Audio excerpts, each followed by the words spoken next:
Homens de coragem e determinação fixaram-se no vale do grande rio. As águas correram e as gerações se sucederam.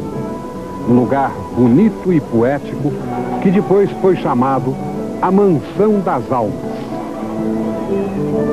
Parte da riqueza veio com o gado e a agricultura. O sangue estrangeiro misturou-se ao da terra hospitaleira. E de tudo nasceu um povo solidário, trabalhador e alegre.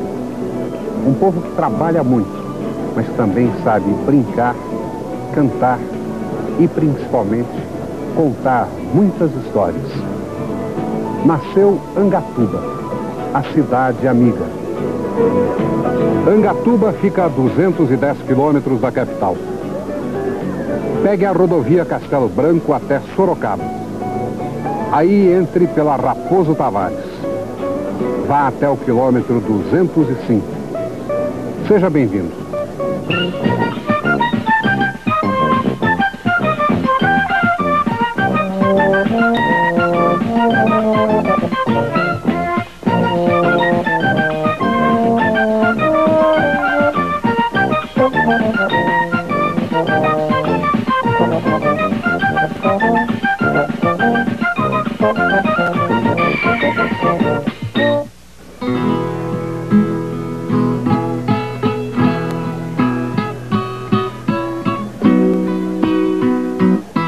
Angatuba é um canteiro onde muito semeou semente de felicidade colhendo o fruto do amor.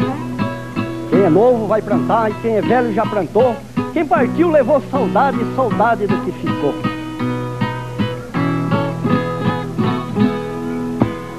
Angatuba tem riqueza, beleza natural, o rio Paranapanema e o salto para pescar. Invernada, gado branco, os campos de Indaiá, onde pia as codorninhas, siriema cantar. Angatuba tem cascata, tem água cristalina, corre e cai na cachoeira, se transforma em chuva fina. E nos dias de sol quente, toma banho as meninas, se bronzeia na areia, todas as partes femininas. Angatuba é situada numa coxia de serra, onde o vento sopra frio nas manhãzinhas de inverno. Quantas coisas tem bonito em cima de nossa terra, a igreja do divino e nosso verso que se encerra. Existem várias maneiras de se contar a história, mas a maneira talvez menos correta seja a de se mostrar sempre a história dos vencedores. Existem, porém, aqueles que, com a postura rigorosa, séria, científica, procuram entender a história dos vencidos. E assim fazem a história. Maria Aparecida Springer está aqui do meu lado. Como é que tudo começou aqui em Angatuba? Então, tudo começou com a chegada de pioneiros no final do século XVIII, início do século XIX, famílias mineiras, famílias dos campos de Curitiba, da redondeza toda aqui de Sorocaba, de Botucatu, de Faxina de Itapeva, onde foram instalando em terras de Sesmarias, terras devolutas, em grilagens e posse legitimada da terra. Havia muitos tropeiros? Né? Havia muitos tropeiros, e esses tropeiros faziam o seu caminho, sua caminhada para a província, depois na metade do século XIX, para a província de São Pedro do Rio Grande, para o Porto de Santos, onde nós exportávamos muito café e algodão. Agora, essas famílias que vinham para cá eram de origem portuguesa? De ascendência portuguesa. Rodrigues dos Santos, Meira, Fernandes, Leite do Prado, né? Os Prestes, os Albuquerque. Qual foi o primeiro nome da cidade? O nosso primeiro nome, como nós éramos cordão umbilical de Itapetininga, nós éramos chamados de o bairro do Ribeirão Grande. Depois o bairro do Palmital, e no dia 11 de março de 1872 ela foi levada à categoria de freguesia, com o nome de Freguesia do Espírito Santo da Boa Vista. O que era uma freguesia, Maria Aparecida? A freguesia, para ser uma freguesia, havia necessidade de ter pelo menos uma capela, que nós tínhamos, né? Em 1862, tivemos uma capela, o início de uma capela, e tinha que ter também uma cadeia. Quando é que a cidade passou a se chamar Angatuba?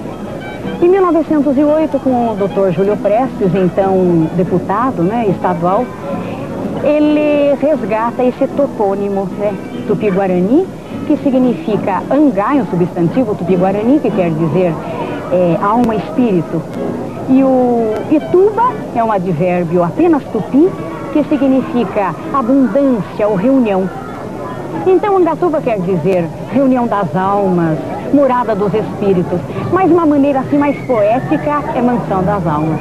No início do século XX, em que consistia a atividade econômica aqui da região? O café e algodão. Até onde ele decai, tivemos, tanto é que ele decai, e houve um êxodo muito grande. O pessoal foi para o Paraná, para o norte de Paraná, foi para a região de Sorocaba, não é? E houve quase que uma dormência depois, nas décadas posteriores. Quer dizer, quase uma estagnação. Estagnação. Politicamente falando, economicamente falando, foi uma estagnação. Hoje, o que é a base de Angatuba? Nós temos uma bacia leiteira muito grande, não é? São a transformação seria os laticínios. Nós temos também o pinus, o cultivo do pinus, do eucalipto, e as indústrias de transformação nesse sentido. O gado de corte.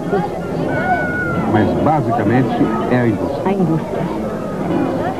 Como nós estamos vendo, a indústria tem uma importância muito grande para Angatuba. Por isso nós vamos conhecer agora uma fazenda que foi pioneira no processo de industrialização da cidade, ainda no século passado.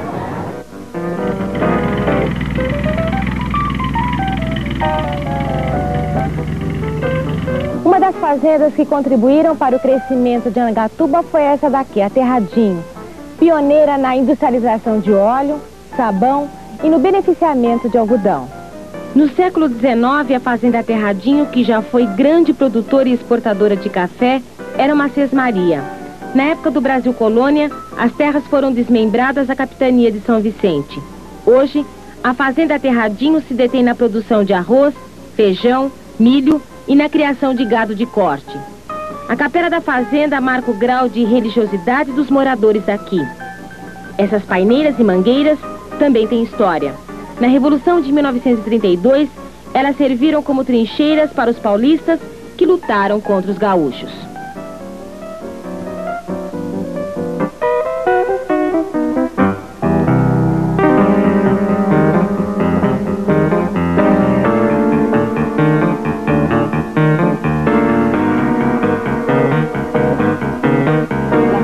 Uma cabocla bem bonita, andava louca para casar com o seu Julita, mas o pai dela veio a mim aconselhar se ele devia deixar a filha se casar, se que essas moças quando pensam em casamento fazem as coisas nem me interessam em cabimento. Aconselhei que ele devia consentir, pois nessa altura ela podia até fugir.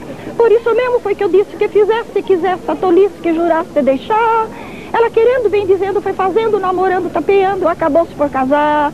Bem bom, bem bom, bem bom, o seu Julinho já não fica sorteirão. Bem bom, bem bom, bem bom, o seu Julinho já não fica sorteirão. Um símbolo expressivo da imigração italiana e seus reflexos em Angatuba. Seu nome é Itália. Dona Itália Julieta Basile. Na Itália, a senhora tem que idade? 78. 78 anos. A senhora nasceu aqui? Nasci aqui. Filha de imigrantes italianos. Seu pai fazia o quê?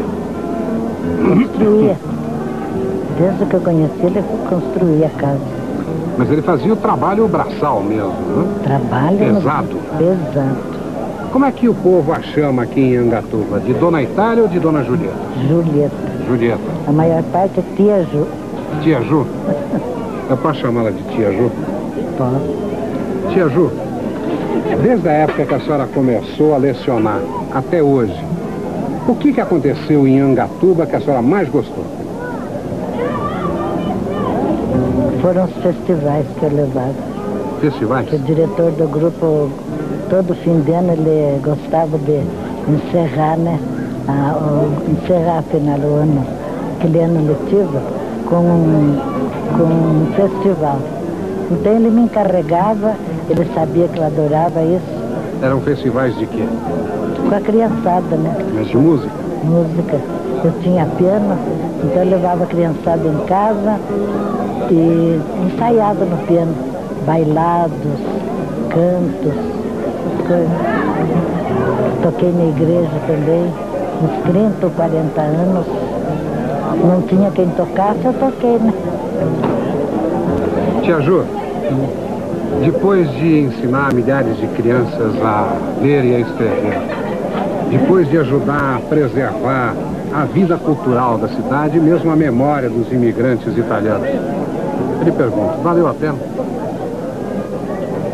Valeu.